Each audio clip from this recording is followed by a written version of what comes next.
अंग्रेज अपना लगान और न्यूज लॉन्ड्री अपना हफ्ता कभी नहीं छोड़ते. Welcome to another episode of News Laundry Hafta when we have a lull after 8, 9, 10 insane weeks of elections, coverage, counting, and also, interestingly and fortunately enough, we have good weather in Delhi where we're not baking in the sun.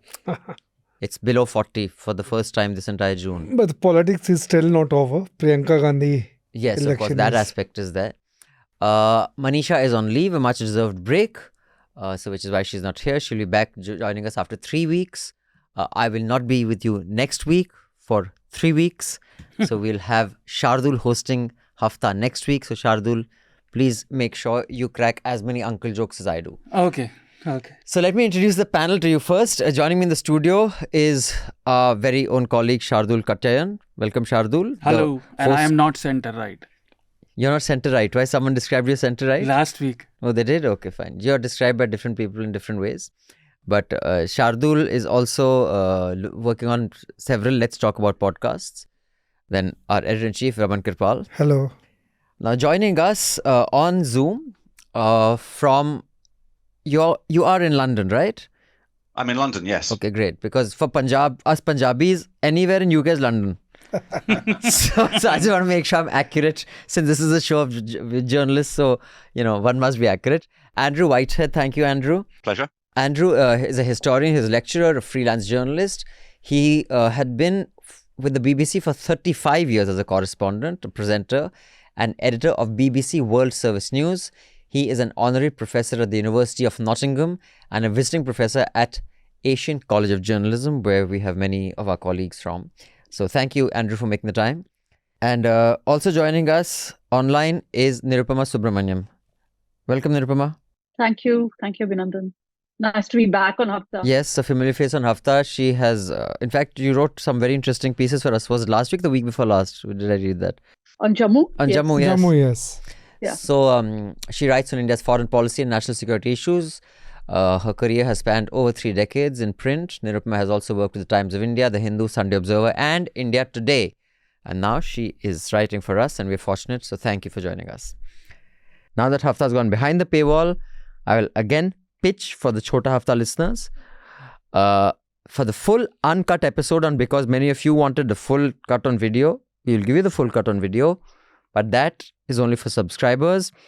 However, we have a special discount going because many people, when you pull it inside the paywall, they said we used to listen to it regularly, get a discount. So you have a 20% flat discount on our annual plans only. So if you subscribe, I think this is for the next fortnight, if I'm not wrong, Chitranshu, our product head, will tell us. When you choose a subscription plan, and it's an annual plan, use the discount code HAFTA20 to get a flat 20% off. You can also email us at subscription@Newslaundry for a discounted payment link. We'll send you the payment. So write subscription@newslaundry.com Hafta discount and we'll send you a link. But please note, you'll need to go to our website for the offer. This offer is not available on the app. So we're going to be discussing 2 things. One is the NEET and the NET exam, which Sir will tell us in the second half. But first, we'll go to our guests to discuss international politics. I'll just set the theme. First, let's just get to the UK politics, because Indian politics has saturated us for 3 months. But now something interesting is happening in your country, Andrew, with Mr. Sunak calling an election. I'd like to know what prompted him to. What makes him so confident? Or is it this is the best worst he can do? And B, I saw some polls which paint a very dismal picture for them. How accurate are these polls? Are they as accurate as Indian polls? Well, on why Rishi Sunak has held an election 6 months early, I think that's a question his fellow Conservatives are asking, because the polls were very strongly against Sunak, and they have been ever since he became Prime Minister 20 months ago. I think he had given up waiting for the economy to improve and interest rates to go down and people to feel a little bit better off, because here, as in most cases, it's the economy and people's spending power which ultimately is the main determinant of election outcomes.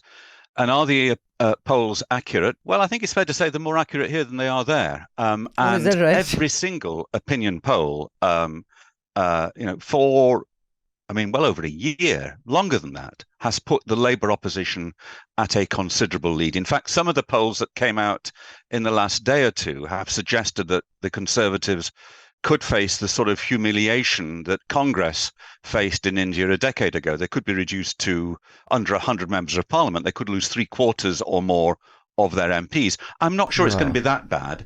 And the strange thing is, although we're going to get a dramatic result in 2 weeks' time, the campaign is actually quite dull. Labour is being very cautious. There's not much radicalism. There's not much excitement.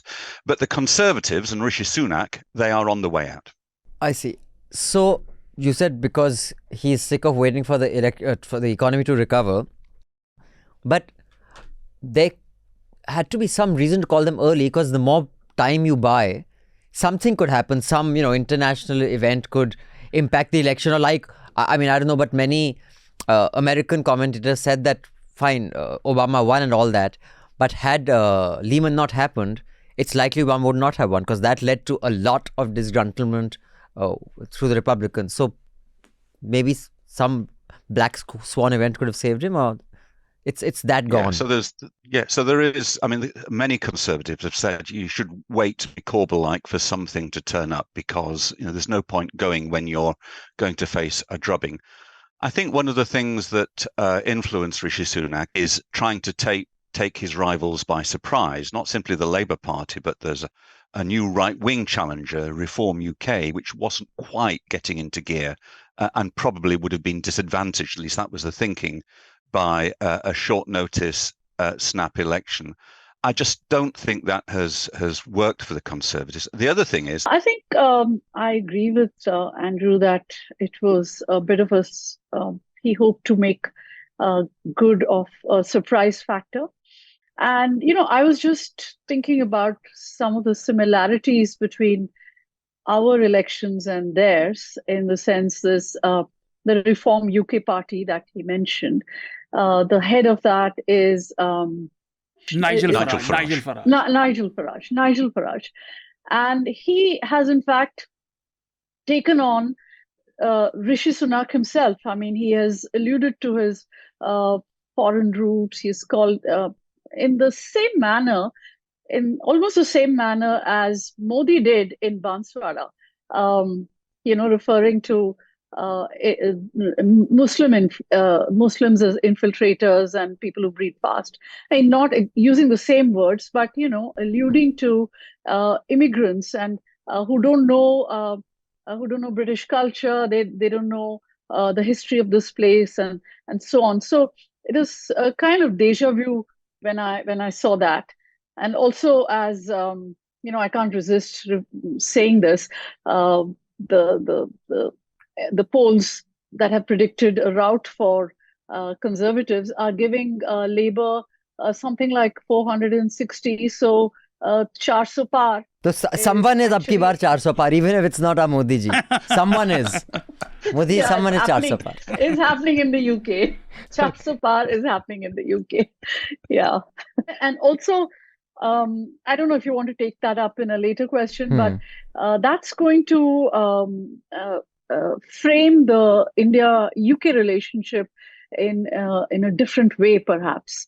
And we can talk about that right away if you want me to, or if you want to take up that issue later. No, please go ahead, because I want to move on to a big picture after that. But why don't you finish on this first? So the thing is, Indian voters have actually been rooting for the last few years for the Conservative Party. And this was in 2019, this became very obvious because there is this overseas Friends of the BJP that actually canvassed actively over WhatsApp and so forth for Conservative candidates in several constituencies.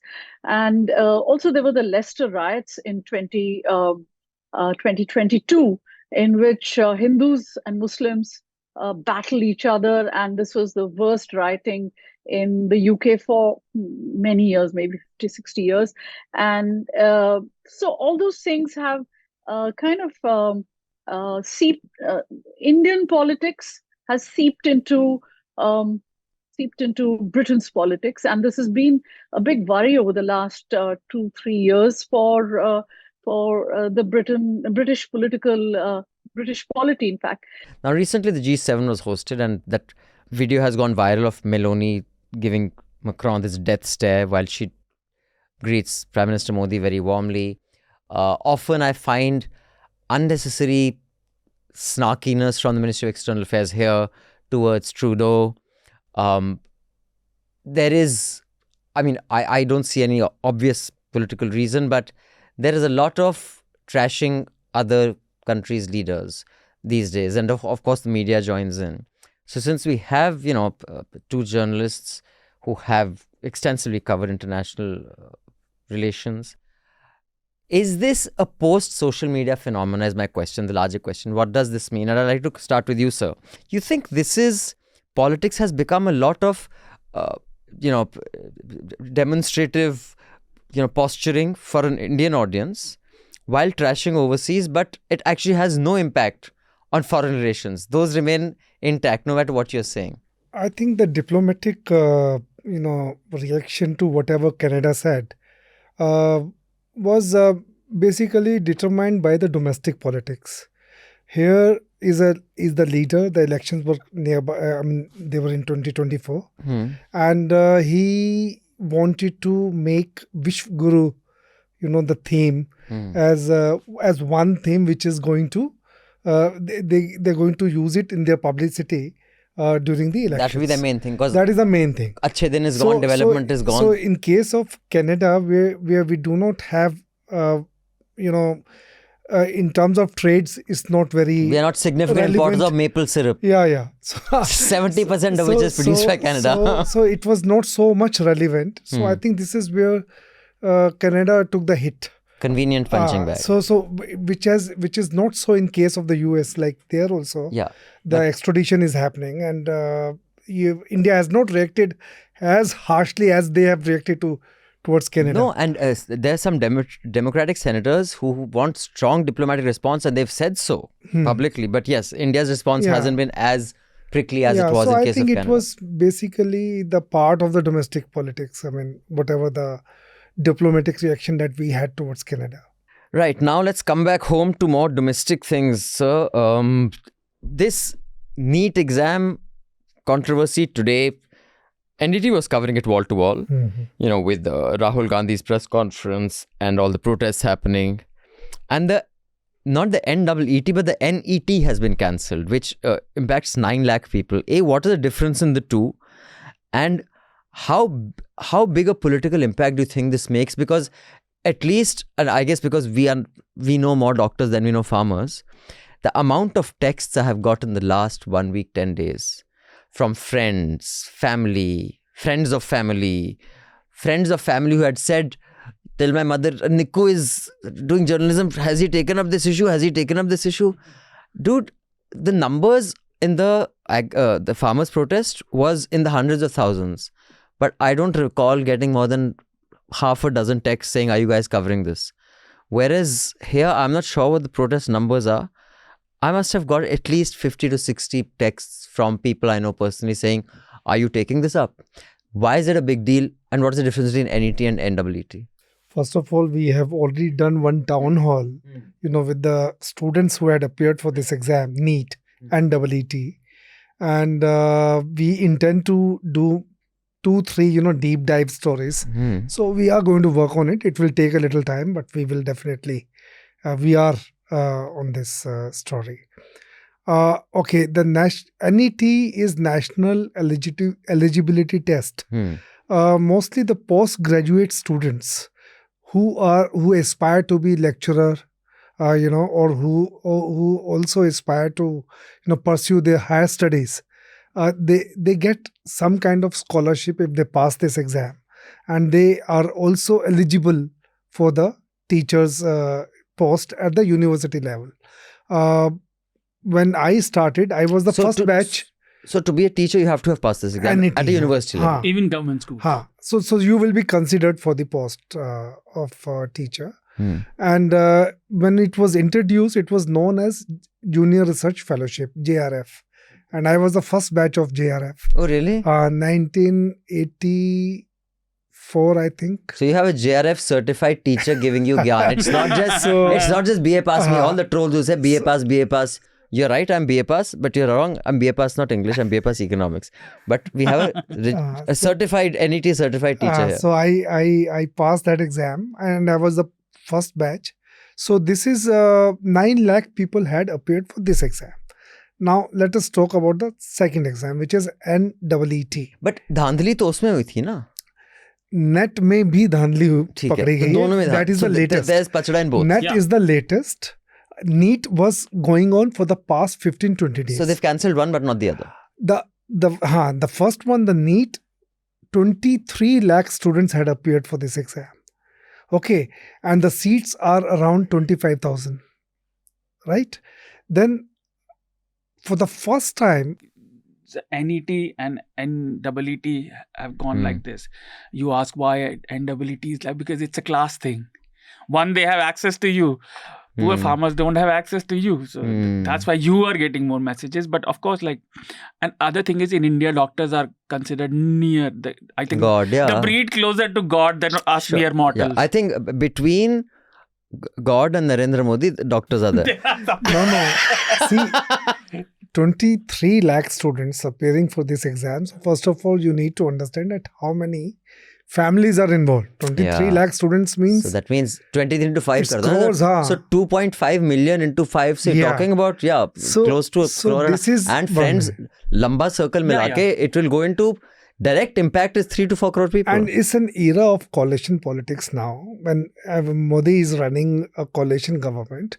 So I think the media also got an opportunity to flex their muscles on an issue like this, which is a big issue. And also they'll have a lot of viewers who are impacted by this issue. Yes. And the other thing is, Bas, muft mein itna ich milega.